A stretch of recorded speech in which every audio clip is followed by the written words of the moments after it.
चुनाव के रिजल्ट के 6 महीना पहले इसी बंगाल में अगर भाजपा को 100 के नीचे नहीं रोके तो जीवन में संन्यास ले लेंगे।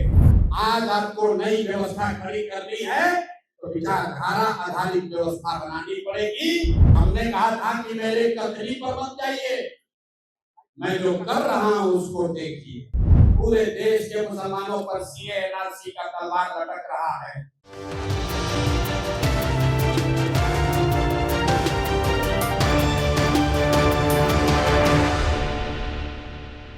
आदाब, नमस्कार। मैं उस्मान, आप देख रहे हैं मंथन टुडे। इस वक्त हम मौजूद है हज भवन में और आज जो है प्रशांत किशोर का कॉन्फ्रेंस था। यहाँ पर मुसलमान जितने भी हैं वो इकट्ठा हुए हैं। आप लोग को सबको पता होगा कि आने वाले कुछ दिनों में विधानसभा चुनाव होने वाला है, जिसको लेकर के जन स्वराज पार्टी जो है वो मुसलमानों का वोट कितना अहम है उसको लेकर के एक कॉन्फ्रेंस करती है। और यहाँ पर बिहार से कई शहरों से बिहार के मुसलमान बुद्धिजीवी यहाँ मौजूद हुए हैं। काफी तादाद में यहाँ लोग इकट्ठा हुए हैं। मेरे पीछे की भीड़ भी आपको दिख रही होगी कि किस तरह से यहाँ पे लोग इकट्ठा हुए हैं। मुसलमान को अपने पाले में करना है, किस तरह से उनको अपनी तरफ करना है, उनकी पूरी कोशिश में लगे हुए हैं काफी दिनों से। तो पहले हम प्रशांत किशोर को सुन लेते हैं कि वो क्या कुछ कह रहे हैं। आज की बैठक की जो पृष्ठभूमि है, आज हम लोग क्यों मिल रहे हैं? आज से करीब 8-10 दिन पहले मैंने अपने मुसलमान साथियों से ये पूछा कि भाई आज के तारीख में मुसलमानों का क्या नजरिया है जन स्वराज को लेकर, क्योंकि पिछले 3-4 महीनों से हम लोगों ने, खासकर व्यक्तिगत तौर पर मैंने, मुसलमानों के साथ जो रास्ता रखना है, जो बातचीत करनी है, जो संवाद स्थापित करना है, उसमें जानबूझकर थोड़ी कटौती की है। मैं जब पैदल चलता था तो हर प्रखंड में वहां के मुसलमान साथियों को बुलाकर जन स्वराज के बारे में बात कर रहा था। लेकिन पिछले 3-4 महीनों में आपने ये महसूस भी किया होगा कि प्रशांत किशोर की ओर से मुसलमानों को तक पहुंचने के लिए कोई विशेष प्रयास, विशेष संवाद नहीं किया जा रहा है। वो ऐसा इसलिए किया गया क्योंकि 2-2.5 साल के मेरे प्रयास के बाद ज्यादातर मुसलमान जो जन स्वराज की परिकल्पना को समझते हैं, इससे सहमत हैं, उनका ये एक ही सवाल रह गया था कि हम लोग तो ठीक है, ये बात तो अच्छी है, ये प्लेटफॉर्म अच्छा है, ये रास्ता ठीक है, लेकिन हम लोग के अलावा इसमें कौन आ रहा है? ये एक बड़ी चिंता, बड़ा सवाल मुसलमानों के मन में रहा है। इसलिए मैंने जब बिहार बदलाव यात्रा शुरू की है तो मई महीने में अपने टीम को मैंने बताया कि भाई सभा चाहे जहां भी हो, अभी हम लोग मुसलमानों के जो इलाके हैं उनको थोड़ा छोड़ दिया गया है। पहले हम लोग हिंदुओं के इलाके में सभा करें और मुस्लिम भाइयों को वहां निमंत्रित करें, उनको आप ये दिखाएं कि देखो कि इस पूरे प्रयास से बिहार में कितनी बड़ी आबादी जुड़ रही है। कोई एक जाति विशेष का आदमी नहीं जुड़ रहा, कोई एक धर्म विशेष का आदमी नहीं जुड़ रहा। मुसलमानों को 40 सीट देने की बात कर रहे हैं। ऐसा तो नहीं कि मुसलमान साथ में चला जाए और दूसरा कोई साथ में ना आए, महागठबंधन को नुकसान हो जाए।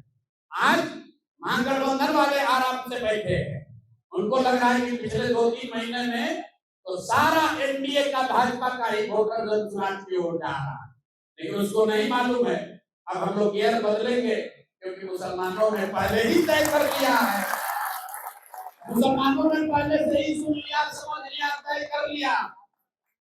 सिर्फ इतना ही फर्क है कि हमने कहा था कि मेरे कथनी पर मत जाइए, मैं जो कर रहा हूं उसको देखिए।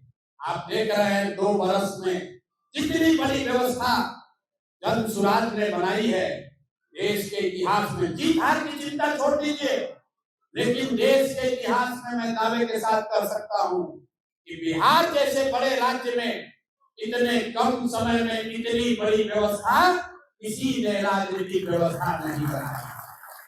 ये मानगी है, ये मानगी है। अगर आपने अगले 3 महीने में मन बना दिया, एक बार आपने कंधा लगा दिया, तो आप लिख कर रखिए अगले 2 वर्ष में पूरे देश की राजनीति का निडिल घुमाकर बिहार की ओर करते हैं। अगर न किया तो आप हमको बताइए।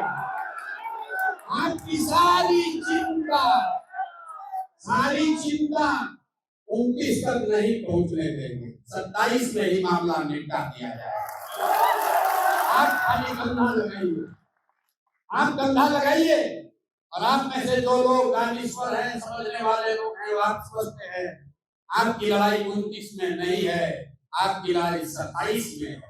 आपकी लड़ाई बिहार में नहीं है, आपकी लड़ाई देश में बाद में लड़ी जाएगी, आपकी लड़ाई पहले यूपी में लड़ी जाएगी। तो मेरे भाई, बिहार के मुसलमानों पर एक बहुत बड़ी जिम्मेवारी है। एक बार बंगाल के मुसलमानों ने मेरी बात मानी।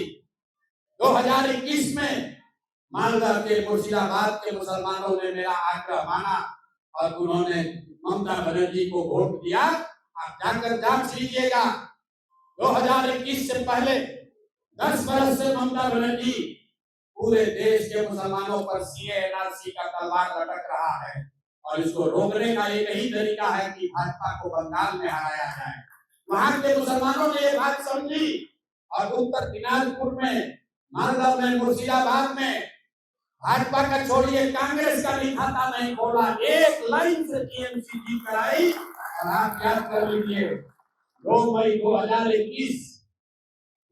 2021 जिस दिन बंगाल में रिजल्ट आया और जब पूरा देश का लोग कह रहा था कि भाजपा 200 सीट जीतेगी, यही लड़का प्रशांत किशोर ने खड़ा होकर कहा था चुनाव के रिजल्ट के 6 महीना पहले, इसी बंगाल में अगर भाजपा को 100 के नीचे नहीं रोके तो जीवन में संन्यास ले लेंगे। जैसे देश में आजादी हासिल करने के लिए मुसलमानों का और इन 4 विचारधारा के मानने वाले लोगों का गठबंधन बना था, उसी तरह अगर आज आपको नई व्यवस्था खड़ी करनी है तो विचारधारा आधारित व्यवस्था बनानी पड़ेगी। लोहे को लोहा काटता है मेरे भाई, तो संघ है, भाजपा है, वो विचारधारा आधारित व्यवस्था है। अगर भाजपा की विचारधारा से लड़ना है तो महात्मा गांधी की विचारधारा को ही खड़ा करना पड़ेगा, दूसरा कोई रास्ता नहीं। मुसलमानों को बस मैं इतना ही कहूंगा मेरे भाई, अब अगले 2 महीने अभी भी आंख बंद करके भरोसा मत कीजिए, देखते जाइए। खेल अभी अब शुरू हुआ है, खेल अभी अब शुरू हुआ है। तो आपने सुना कि जन स्वराज के जो नेता है प्रशांत किशोर, वो क्या कुछ कह रहे थे। वो जो है बिहार बदलाव चाहते हैं, वो चाहते हैं कि लोगों को कैसे जोड़ा जाए, वो चाहते हैं कि मुसलमान कैसे आगे बढ़े। तो ऐसे ही तमाम खबरों के लिए बने रहे मंथन टुडे के साथ ही हमारे चैनल को लाइक करें, सब्सक्राइब करें और फॉलो करना ना भूलें। बहुत बहुत शुक्रिया।